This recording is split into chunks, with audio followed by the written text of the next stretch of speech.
7h33 em Campos, de volta com Folha no Ar, primeira edição, ao vivo pela Folha FM, nosso streaming também aí no Face, no YouTube e no Instagram. Daqui a pouco você pode conferir aí também no editado para podcast e logo mais às 17 horas, reprise na Plena TV. O programa de hoje tem o prazer de receber o grande campeão mundial de natação e hoje vereador em Campos, Rafael Twin. Twin, seja bem-vindo mais uma vez ao nosso Folha no Ar, primeira edição. É sempre bom, renovado aí esse prazer e essa honra de poder recebê-lo aqui. Obrigado, meu amigo. Bom dia, Cláudio, bom dia, Luísio. Bom dia a todos os ouvintes. É sempre um prazer estar com vocês. Todos sabem o carinho que eu tenho pelo Grupo Folha. Então, venho sempre com muita alegria poder dividir um pouco o nosso dia a dia aí, nossa cidade, junto com vocês. Bom dia, Twin. Obrigado pela presença. Twin, ontem, depois que a gente já tinha marcado o programa com você, a Ana Marcela ganhou a maratona aquática, a quarta medalha de ouro brasileira. E dessas 4 medalhas de ouro, embora a primeira tenha sido no surf e masculino, a gente teve as demais medalhas, né? No caso da vela foram 2, mas na ginástica, na vela e em outra natação. São 3 medalhas, que no caso é uma categoria só, mas são duas atletas, esporte coletivo. São todas mulheres, né? As mulheres estão dando um banho na Olimpíada brasileira. Estão tirando onda com os homens. A gente fica feliz de ver o esporte feminino deslanchando, possamos dizer, pelo menos comparado ao esporte masculino aqui no Brasil, de 4 medalhas de ouro, 3 femininos. Ontem eu vi a prova. É lógico que quando se trata de natação, o frio na barriga aumenta mais. Quando eu vi o Bruno Fratos nadar os 50 livres, eu fiquei em pé, parecia que eu estava ali, Luiz. Realmente a gente que viveu aquilo, que sabe como que é a emoção de estar ali, a gente curte bastante. Eu, apesar de não estar podendo ver totalmente as Olimpíadas o tempo todo, eu tenho viajado muito, tenho corrido muito atrás aí de parcerias, buscando parcerias para ajudar a tocar os projetos aqui em Campos. Então, mas eu tenho acompanhado, estou feliz, apesar eu estava falando com o Cláudio um pouco mais cedo, Luiz, apesar do Brasil ainda estar muito aquém do que deveria estar para um país do tamanho que do país, a gente está sempre ali disputando, ficando perto do 20º lugar, aqui no Brasil que a gente ficou em 13º lugar, hoje a gente está, se eu não me engano, em 15º, 16º lugar, então perdendo, até imprimir aqui, perdendo para países que é do tamanho de São Paulo, a gente está atrás de Itália, Cuba, Hungria, Nova Zelândia, Coreia do Sul, entendeu? Da Holanda. Então a gente sabe que a gente tem que melhorar muito a política esportiva nacional, que está muito, muito atrasada aí na comparação ao mundo. Mas eu sou extremamente nacionalista, fui atleta, amo meu país, amo minha cidade. Então, o que eu puder contribuir de alguma forma para a gente mudar um pouco essa mentalidade da política esportiva brasileira, vocês podem ter certeza que eu vou ser sempre um guerreiro, até porque eu vivi lá, eu aprendi muita coisa, eu conheço mais de 40 países e eu vi a importância da união do pilar principal, que é de uma sociedade, que é a educação, vinculada ao esporte, vinculada à cultura desde a base. E aí, com isso, não só o esporte deslancha, mas você tem uma nação com mais cultura, tem uma nação com mais conhecimento, e os países de primeiro mundo já entenderam que esse tripé é de muita importância para o desenvolvimento de uma sociedade. O Brasil ainda está andando a passos de tartaruga nisso, mas cada um fizer a sua parte, eu tento fazer minha parte da melhor maneira possível. Twin, vamos falar especificamente da natação, que era a sua prova. O Fratos ganhou medalha numa prova que era sua, né? 50 metros livre. E a Ana Marcela, você era nadador velocista, né? E a Ana Marcela já nado mais de fundo, uma maratona. Como é que você viu especificamente as conquistas desses dois atletas? Maratona no mar mais perto que eu cheguei foi com você lá na final do Pontal, Luiz, uma vez. É verdade, é. Eu fiz raríssimas provas de natação no mar. Cheguei a fazer em Lagoa de Cima, uma em Copacabana, mas assim, só para brincar mesmo. Eu era extremamente velocista, né? Nem 100 eu tinha bons resultados, apesar de nadar 100, mas pegava final B no Campeonato Brasileiro. Então, assim, o 50 livre é uma prova de adrenalina pura. O Bruno Fratos é um rapaz que com uma velocidade incrível, apesar de não ser alto. Você estava nítido ali na final do 50 livre, o tamanho dele comparado aos outros nadadores. Ele até fez uma frase engraçada depois que ele ganhou o bronze. Perguntaram para ele da altura dos outros, ele falou: os caras são grandes, mas nós é ruim. E chegou lá e conseguiu tirar o bronze. O final de prova dele, para mim, ele é o melhor finalista de prova de 50 metros livre hoje no mundo. Ele estava em quarto, quinto, ele conseguiu passar 2, 3 pessoas ali na reta final, faltando 10, 15 metros. Então ele perde um pouco na saída por causa do tamanho dele, mas é um garoto que está batendo na trave aí há 2, 3 Olimpíadas mundiais, então mereceu mesmo. Tem uma história muito bonita com a Michele, que é a esposa dele, que inclusive a Michele chegou a nadar comigo. A Michele é mais velha que ele. Ele não chegou, a gente não chegou a competir junto, não, mas a esposa dele sim, e foi uma excelente nadadora também, e hoje é esposa dele e técnica dele, e eles vivem num mundo isolado do Brasil, de todo mundo, e a alegria dos dois lá ontem contagiou, quando eles ganharam a medalha de bronze, contagiou realmente o mundo da natação, que conhece um pouquinho do esforço dele. Ele, como nadou aqui, ele falou, o repórter perguntou: Luiz, você lembra? Eu acho que ele foi em sexto, você está feliz com o seu resultado? Ele falou: estou felizão. Aí ele virou as costas, saiu andando e ficou famoso assim, esse Jordão no mundo da natação, dizendo que eu estou felizão. E aí agora, quando ele ganhou o bronze, agora sim eu estou felizão. Então a gente ficou feliz. O Fernando Scheffer também nadou muito. 200 metros. No 200 metros, ele deu uma sorte, não sei se vocês viram a prova, que ele nadou na raia 8 e o cara da raia 7, não lembro se era japonês ou chinês, ele nadou a prova toda muito na frente dos outros. Então a referência dele era um cara que estava na frente dos outros. Então ele não sabia se ele estava... Ele meio que pegou aquele cara e seguiu para não ficar muito atrás. E quando foi ver, ele estava ali disputando entre os primeiros lugares, manteve. É um garoto bom. Eu até brinquei com o Xuxa outro dia. Rapaz, até aí você é sortudo, né, Xuxa? Porque é Fernando Scherer e Fernando Scheffer. As pessoas confundem, acho que ainda é o Fernando Scherer nadando. Então eu fiquei... eu acho muito pouca medalha, repito, para a natação brasileira. Nós não pegamos medalha em revezamento nenhum. Foi ruim os revezamentos do Brasil. Pelo mundo que é o Brasil, a gente tinha que estar, principalmente nesse esporte aqui tão importante que é a natação, é um dos esportes mais praticados do Brasil hoje. Vindo só com 2 medalhas é muito pouco. Apesar de a gente ficar feliz com o resultado dos medalhistas, lógico que a gente torce muito pelo Brasil sempre, mas, de novo, eu repito, falta uma política pública esportiva no país séria. Não adianta a gente ajudar, Luiz e Cláudio, os atletas depois que eles estão prontos para ir competir uma Olimpíada, pagar um Bolsa Atleta, ótimo, isso ajuda. Mas e o antes, que é o mais difícil? O antes que está faltando nesse país, realmente botar o esporte vinculado à educação desde a base. Eu morei nos Estados Unidos muitos anos, um garoto de 4, 5 anos de idade, quando entra para uma escola lá, ele já quer fazer parte do time de beisebol, de basquete, de futebol americano. Então, o esporte competitivo está introduzido há muito cedo na vida de uns países de primeiro mundo, enquanto aqui nossas escolas municipais, falando de Campos não, falando do Brasil como um todo, tá?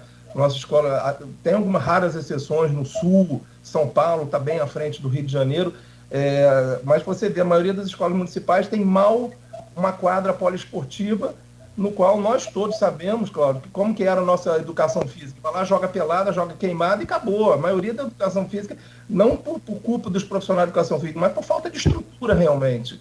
E foi uma coisa que eu tentei fazer muito aqui na questão da Fundação Municipal de Esporte, enquanto eu era presidente, trabalhar esse contraturno escolar das crianças, e a gente conseguiu pular de 1.200 atendimentos para 21.000 atendimentos aqui em Campos, 2.000% de aumento, e conseguimos bons resultados. Hoje nós temos um time de natação formado em Campos hoje, que está entre os 3, 4 do estado, uma equipezinha de base bacana. Vôlei, nós ficamos na final contra o Sesc adulto, perdemos para o time do Giovano na final, ganhamos do Flamengo, ganhamos do Tijuca, ganhamos por WO do Botafogo, foi uma sorte, mas ganhamos. Então a gente vê como a gente quer fazer, quando existe uma boa vontade pública, a gente consegue realmente conseguir resultado rápido. Você vê um time de natação, a gente não tinha um campeonato campista de natação há 25 anos. Nós resgatamos o campeonato campista de natação em 2018, já tinha o professor Luciano Reis, já tinha uma equipezinha de natação boa, mas com poucas pessoas, e nós chegamos a botar nas vilas olímpicas todas juntas, quase 4.000 crianças nadando, e a gente começou a fazer competiçõezinhas, peneirar os melhores, e foi encorpando essa equipe do Luciano, que chegou a ter mais de 80, 90 atletas, e desses 80, 90 atletas tem aí 35 mais ou menos, que estão arrebentando hoje. Eu falo que é entre as 5 melhores equipes do estado, pelo menos na categoria Petis, Merim, categoria de base, que esse ano, inclusive, fecharam com o Fluminense, né? A Fundação Municipal de Esporte ainda não voltou com as suas atividades esportivas, e eles fecharam com o Fluminense. Eu tentei levar para o Flamengo, lógico, né, Luiz? Que é a minha casa. Só que o Flamengo quis vou levar sua filha, vou levar a filha de Janina do vôlei, ele escolheu 4, 5 atletas. E não tem como a gente ficar só com separar uma equipe, os 5, 6 melhores dos outros. E aí a gente fechou o Fluminense aceitou todo mundo, e acabou que o Fluminense ganhou o campeonato estadual do Flamengo, depois de uma hegemonia de anos e anos do Flamengo ganhando o campeonato estadual, e o Fluminense ganhou, pelo menos nessas 2 categorias, ganhou do Flamengo. Inclusive o vice-presidente do Flamengo foi lá pedir desculpa para mim, para a equipe, falou que ano que vem quer que nada pelo Flamengo. Ano que vem, primeira vez na vida, Luiz, que eu torci contra o Flamengo. Eu fiquei feliz e triste. Tinha que ser pelo Fluminense, né? Desculpa. Pelos filhos a gente faz tudo. Não, mas olha, sinceramente, eu fico assistindo aí, conferindo esse atletismo brasileiro, a própria Rebeca mesmo, né? O que o Flamengo faz pelo atletismo é algo fantástico, é extraordinário. O Flamengo realmente está até nas Olimpíadas, está se mostrando aí que está com um esporte muito, muito bacana. Dar parabéns ao vice-presidente Guilherme Kroll, um amigo que realmente está fazendo um trabalho diferente lá no Flamengo. Com essa equipe do Landim, o Flamengo deslanchou financeiramente no futebol, mas o esporte olímpico do Flamengo está dando um show em comparação aos outros clubes do Rio de Janeiro que estão andando em passo de tartaruga, e infelizmente a gente está muito atrás das equipes de São Paulo, das equipes do sul do país, mas o Flamengo pelo menos está conseguindo mostrar uma tradição grande no esporte olímpico. Aí, como você mesmo disse, atletas na Olimpíada lá se destacando, e a própria Rebeca, que eu acho que quem não se emocionou com a prova dela é brasileiro, mas a gente ficou muito feliz. Bom, Rafael, a gente tem aqui o grupo de WhatsApp, você conhece, né, que é para pautar esse programa também, né, para que as pessoas participem, tem, além da interatividade aqui no Facebook.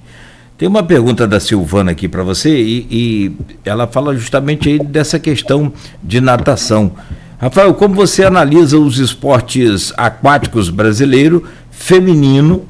Acabamos de assistir aí a medalha de ouro da Ana Marcela na maratona aquática, mas na piscina foram 2 bronzes de 2 homens. Você que viveu nas raias, existe alguma diferença? É a pergunta da jornalista Silvana Venâncio. Ela mora em Bom Jesus e é atuante aqui do grupo. Bom dia, Silvana. A maratona aquática começou já com uma certa hegemonia das mulheres sobre os homens, né? Teve a Poliana Okimoto, que realmente já veio com a medalha na última Olimpíada aqui no Brasil.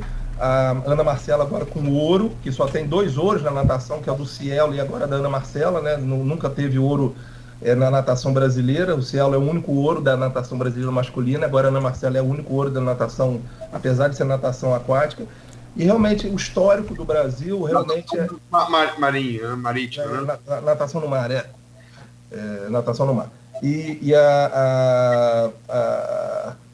a hegemonia dos nadadores masculinos realmente ainda predomina no Brasil. Estou falando no contexto geral, apesar de a gente ter excelentes nadadoras, como Joana Maranhão, entre outras boas nadadoras que o Brasil teve. Mas ainda o masculino ainda é mais forte que o feminino, principalmente nas piscinas, tá? Na natação no mar está se mostrando o contrário. Mas e muita gente, volto a dizer, muita gente do sul do país, muita gente de São Paulo que está dominando aí a natação brasileira. Inclusive vai ter o Campeonato Sudeste agora lá no Rio de Janeiro, que começa dia 19, e aí são os melhores do estado de São Paulo, Minas Gerais, Espírito Santo e Rio de Janeiro.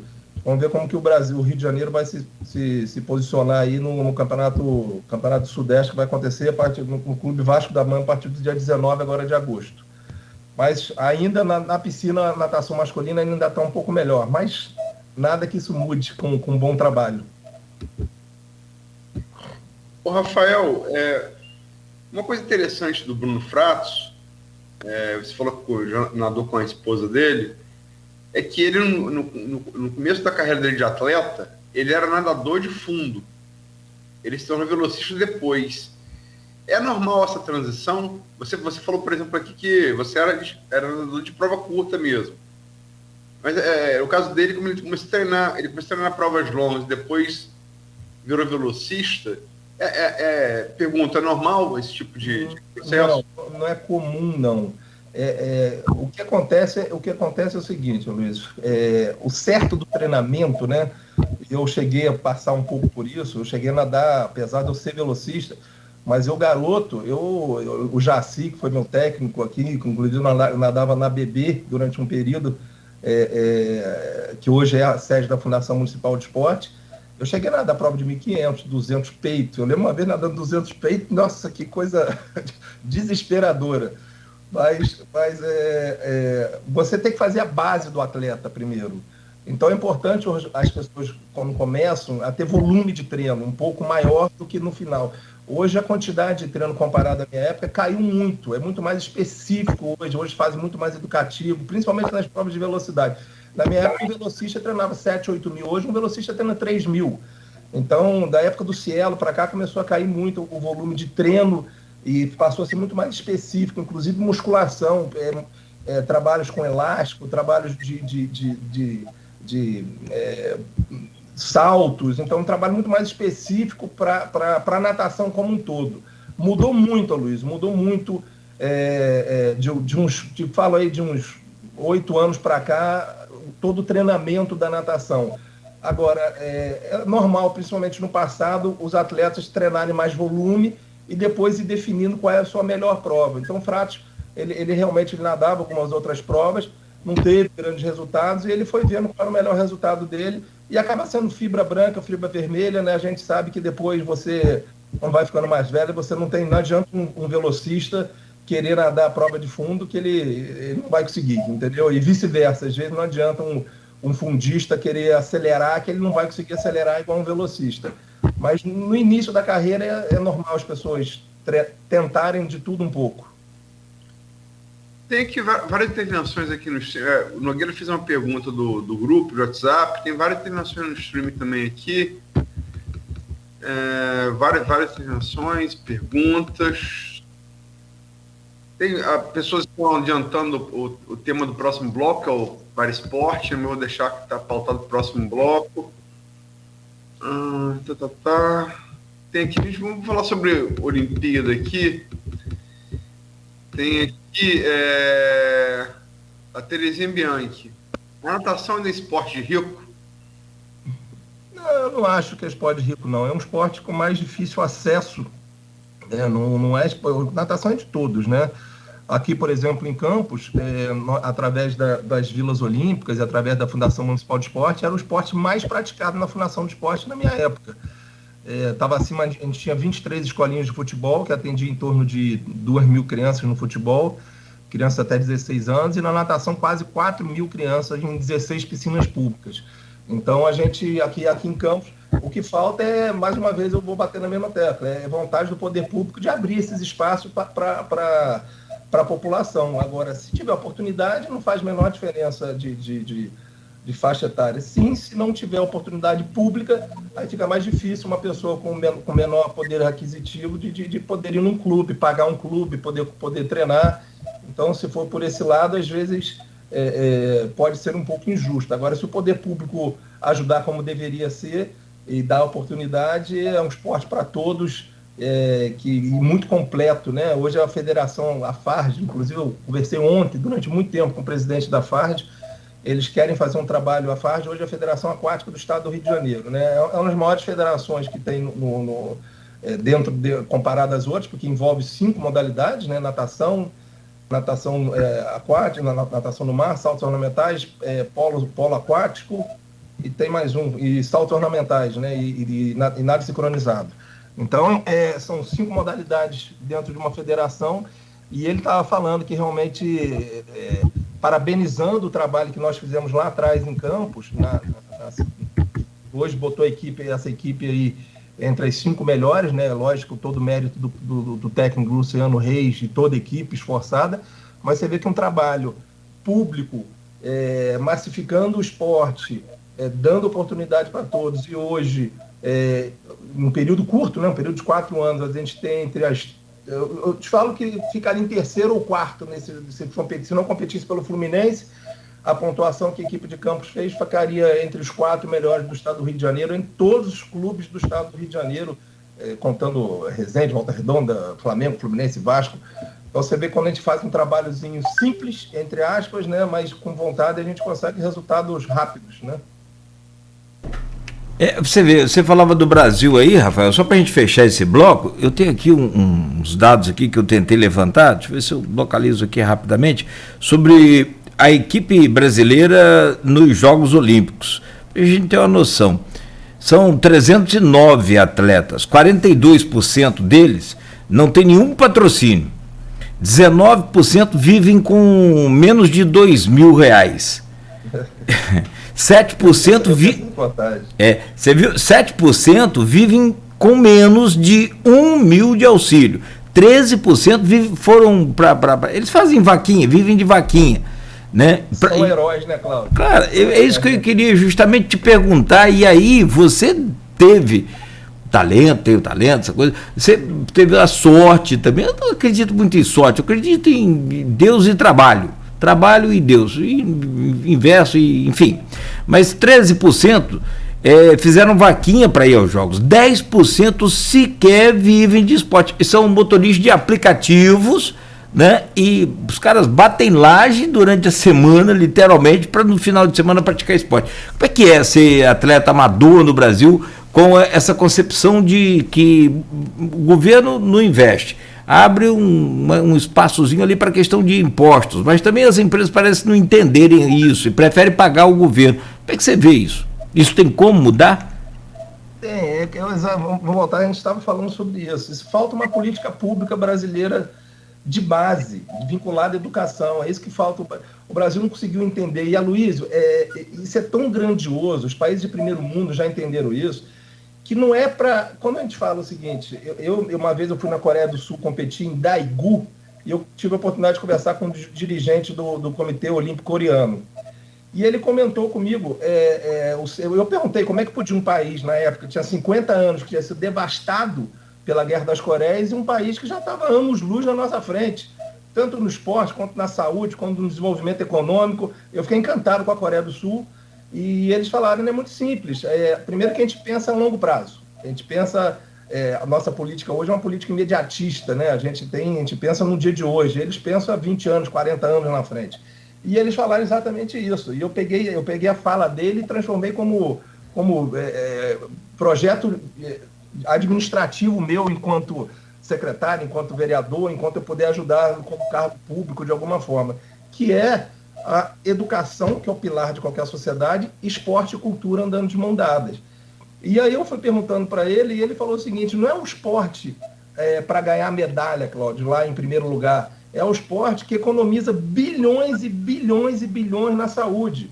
Está comprovado, a cada $1 investido, a OMS fez um estudo, Luiz, que a cada $1 investido no esporte, são $4 economizados na saúde. Então você imagina se nós gastássemos 4 vezes mais aqui na cidade, menos aqui na cidade de Campos, se nós tivéssemos há 20 anos atrás investido no esporte como deveria ser. É um estudo real, isso é um estudo real.